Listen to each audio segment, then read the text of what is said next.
Good morning to all of you. Hope all of you are fine at your home. So students, as you know that this is a period of COVID, so everybody is safe at your home. So students, before starting our topic, I take a pledge. I, Kanika, commit to be vigilant and bear in mind at all times the risk to myself and my colleagues from COVID-19. I promise to take all necessary precautions that prevent the spread of this deadly virus. I promise to follow and encourage others to follow the key COVID appropriate behaviors, to always wear a mask, face cover, especially when in public places, to maintain a minimum distance of 6 feet from others, to wash my hands frequently and thoroughly with soap and water. Together, we will win this fight against COVID 19. So, students, this is our second preparatory assignment of the cloud. So, in this, we have done the question answers. Why is the moist earth laughing? Refer to the first stanza. The moist earth is laughing because the clouds is dissolving in rain. The thirsting flowers and new birds are also grateful to the cloud for this reason. बेटा इसमें बोला है कि जो moist अर्थ है वो क्यों हंस रही है फर्स्ट टेंजा में, वो इसलिए हंस रही है क्योंकि जब बारिश की जो बारिश आने वाली होती है, क्लाउड जो है वो डिज़ोल्व हो जाते हैं रेन में, और जो जितने भी प्यासे जो फ्लावर्स हैं उनको पानी मिल जाता है और न्यू बर्ड्स जो हैं वो ग्रेटफुल खुश हो जाते हैं.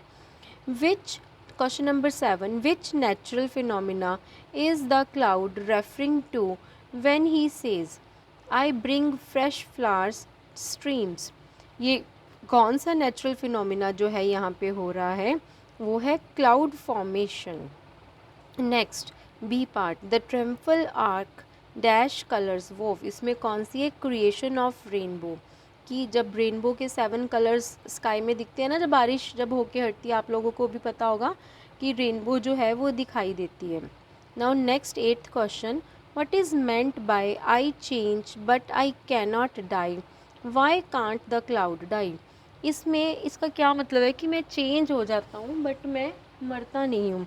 बेटा आपको जैसे पता है कि जो क्लाउड्स हैं वो चेंज होते रहते हैं, ठीक है, उनकी कभी शेप्स बदल जाती है, कभी क्लाउडी सीज़न होता है और फिर सन आ जाता है, फिर उसके बाद फिर से क्लाउड्स आ जाते हैं. क्लाउड्स ये तो नहीं कि अगर एक बार आ गए तो वो फिर कभी नहीं आएंगे, बट वो बार बार जो है वो आते ही रहते हैं.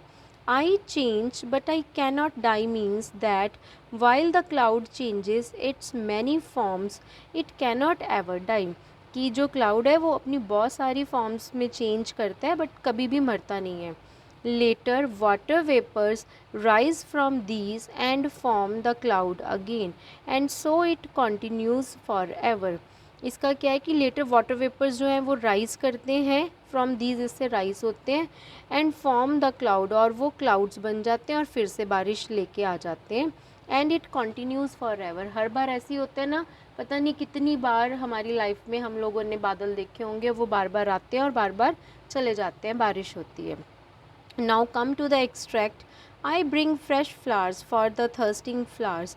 Who does I refer to in the above line? What figure of speech has been used by the poet? Poet जो है वो कौन सी फिगर जो है वो यूज़ कर रहा है इसमें, जो पोइट है वो यूज़ कर रहा है I in the given line. I in the given line refers to the cloud. किसको रेफ़र कर रहा है, वो क्लाउड को रेफ़र कर रहा है. The figure of speech that is used here is personification. जो फिगर यहाँ पे यूज़ की जा रही है वो कौन सी है, personification. Where does it get the showers from? वो showers कहाँ से लेके आता है. The cloud gets the showers from water bodies like different seas and streams. जो क्लाउड है वो शॉवर लेके आता है वाटर बॉडीज से, like different seas and streams, जो बहुत सारे समुंदर और स्ट्रीम से जाके लेके आता है. What does it do for the leaves? जो ये लीव्स के लिए क्या करता है? The cloud provides shade to the leaves in the noon time by blocking the harsh sunlight. जो क्लाउड है वो प्रोवाइड करता है शेड, छाएं देता है लीव्स को इन द नून टाइम पे, दोपहर के टाइम पे, bye blocking the harsh sunlight, जो हमारी हार्श सनलाइट होती है, जो बहुत तीखी सनलाइट होती है उसके साथ। बेटा come to the next extract. Second, sunbeam proof I hang like a roof. Where does the cloud hang from? Who helps it hang? Hang means लटक जाना, वो कहाँ पे जाके लटक जाता है? वो कहते हैं the cloud hangs from cape to cape, the mountains help it hang. जैसे जो चोटी होती है ना माउंटेन्स की, सबसे ऊपर वाला तिखा पार्ट होता है, वहाँ पे जाके वो केप टू केप क्लिंग्स करते हैं और माउंटेन हेल्प्स टू हैंग, और माउंटेन्स जो है वो उसकी मदद करती हैं। What is its shape when it Hanks? कौन सी शेप होती है जब वो हैंग होता है? The cloud looks like a very big roof that is spread over the sky and is held up by the mountains. जो क्लाउड है वो बहुत ही बड़ा एक छत की तरह, एक रूफ की तरह स्प्रेड हो जाता है ओवर द स्काई, स्काई के ऊपर। Is held up by the mountains, वो माउंटेन्स की तरह वो हेल्ड, माउंटेन्स जो है उसको हेल्ड कर लेती हैं। Explain the meaning of the above line. In the above line the cloud compares itself to a roof which is held up by mountains. Above line में जो क्लाउड है वो कंपेयर कर रहा है खुद को रूफ के साथ, which is held up by mountains, जो माउंटेन्स के द्वारा की गई है। Now third extract, I silently laugh at my own cenotaph. कि मैं खुद से चुपचाप जो है वो हंस रहा हूँ। क्यों हंस रहा है? What is the cenotaph of the cloud? Cenotaph, cenotaph क्या है क्लाउड का? ठीक है, इसमें क्या बताया गया? The blue dome of air, the convex gleams of the sunbeam is the cenotaph of the cloud. जो एक ब्लू डॉम, बेटा जैसे ये जो हमारे स्काई है वो ब्लू कलर का होता है ना, उसमें हम लोग देखते हैं जब क्लाउड्स बन जाते हैं उसमें वाइट वाइट जो विजिबल होते हैं हमारे हवा में, और ये जो कन्वेक्स ग्लीम्स होते हैं ना सनबीन्स का, और इसको बोला जाता है cenotaph of the clouds. Next one is what does, why does the cloud laugh at its own cenotaph? वो खुद पे क्यों हंस रहा है? The cloud laughs at its own cenotaph because the cloud knows that its death is not permanent. क्योंकि उसको पता है, क्योंकि इसकी जो डेथ है वो परमानेंट नहीं है, क्योंकि इसने फिर से आ जाना है।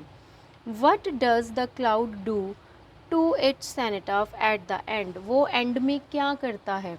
The cloud destroys its cenotaph at the end as it is reborn. वो फिर से पैदा हो जाता है।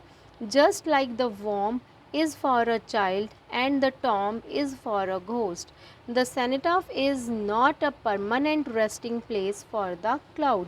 वो कहते हैं कि जैसे एक नया बच्चा जो होता है, बॉर्न, जो नया बेबी बॉर्न होता है वो अपनी मदर की वॉर्म में होता है, और जो एक घोस्ट, जो भूत होता है वो टॉम में होता है। ऐसी जो सेनेटॉफ है वो भी परमानेंट रेस्टिंग प्लेस में नहीं होता, वो फिर से अपीयर जो है वो हो जाता है, और वो रिपेयर जो है, रीबॉर्न जो है वो फिर से हो जाता है। So students, I hope this is clear to you and you just must revise this poem Cloud, full poem Cloud, for your unit test.